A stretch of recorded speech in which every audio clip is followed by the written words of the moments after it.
I just want to talk a little bit as well about your group. We've had a number of groups on the podcast in the past that represent different minority groups in the United States who are gun owners. We've had the National African American Gun Association, the Asian American Pacific Islander gun owners, and all sorts of different viewpoints. It seems like gun ownership in America has become more diversified over the past couple of decades, and especially over the past couple of years. Is that something that you've noticed as well with your group? Definitely, it is an upwards trend for many reasons. The pandemic, there was a spike all over the country, and obviously in the Jewish community as well. And then the violence, the anti-Semitism. At least my personal journey, to gun ownership. Obviously, I always had an interest in self-defense. But when I think it was the Pittsburgh shooting happened, that was a big wake-up call. And that's when I started organizing training. And I started getting involved with some Second Amendment organizations to try to do litigation and helping them out. And then we had the Muncie attack that, within my town. That was another huge wake-up call. And I think a week later, we had the terrible shootout, what happened in, I think it's Jersey City with a kosher supermarket. Yeah. That was horrific. And then we had a Poway shooting in California. And then just a string of others, and then again, at the same time, we also had shootings in churches, Texas, there's, tons of them. So it is an upward trend, but the Jewish community is more reserved when it comes to gun ownership. They're very afraid of how it will be perceived. They don't want to come across as aggressive people, have an aggressive posture. It's more like a passive. We'll do what we have to do to protect ourselves. It's not in your face, Our families are larger families. I think the average of Orthodox household, I think is six children, something like that. So a lot of people are concerned with guns and children around the house. Sure. A lot of people don't even want their kids to know about it because they don't want them to go to school and because they don't know how other people feel about it. There's a different aspect in the community why guns is a little bit quieter is because the fact is that a lot of our grandparents went through the Holocaust and the gun was the thing that, chased them into the cattle carts and into the gas chambers. So we never wanted to bring up guns around our grandparents. I remember having this conversation with my grandmother, and I asked her straight up, why don't we have guns now to protect ourselves? And I saw it in her face. I couldn't ask that question anymore. I saw the reaction it evoked. So we are sensitive to it, and we understand that there's a certain trauma that they went through that the guns caused it.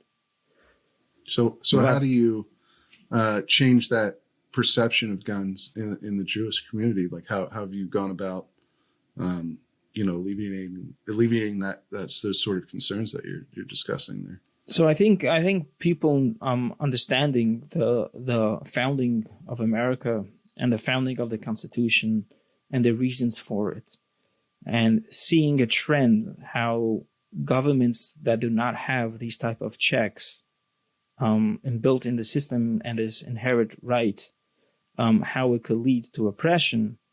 And I think we're second, third generation Americans that people start understanding and people start seeing it.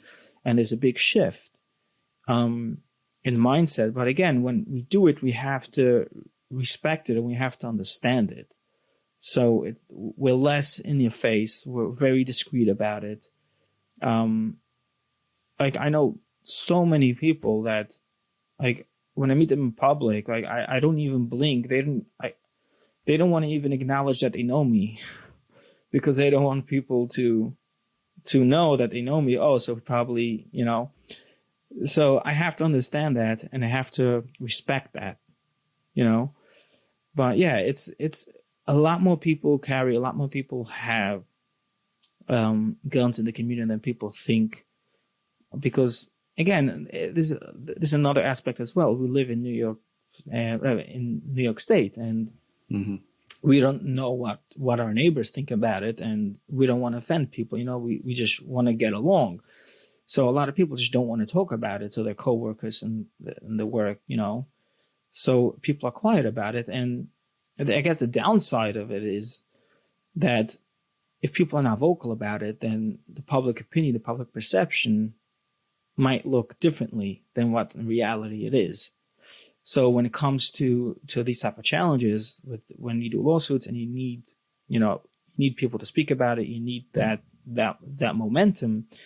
It's not always easy to get within this community because a lot of people are very, very quiet and they don't want to be vocal about it. And as far as the gun owning community goes, especially working with other gun rights groups or things like that, how have you found that relationship to be? Have people been embracing you guys, or are you not as well connected as you'd like to be? Like, how's the experience been when interacting with gun owners from other backgrounds or from other organizations in particular? So there's certain organizations that has been great, and certain lawsuits that are out there. I was involved behind the scenes because I was very vocal about it in the beginning. I got a lot of emails from potential plaintiffs, and once we decided which district we're going to sue, I was able to help other organizations with our plaintiffs. So there's a lot of good organizations out there. I got support from others, and I'm still working connections. Whatever meeting, and my emails are blowing up every day with different people that could connect me and want to connect me, and I just need more hours in the day. But it's been a positive experience so far, as far as the way that other gun rights groups have Yes, very surprisingly, I was very reserved. Like till 3 years ago, I did not utter a word about the gun club to the media and public. I had people reach out to me, people that saw it on Instagram, media. I didn't give any interviews. When I did give interviews, I did not mention the gun club. I didn't mention anything about it. But when it came after the Bruin decision and the reaction, and I was so upset about it, and I realized I had no choice. I had to go public about it. And once I went public, when I saw the reaction and how it's embraced, it just motivated me to continue the work. And so what's your overall vision for the gun club moving forward? How to, like, both on the legal side and on the cultural side, what are your goals? So I want to continue the advocacy work, create educational programs to educate people about the Second Amendment, organize training within the community and other communities as well, and just be a force of positive.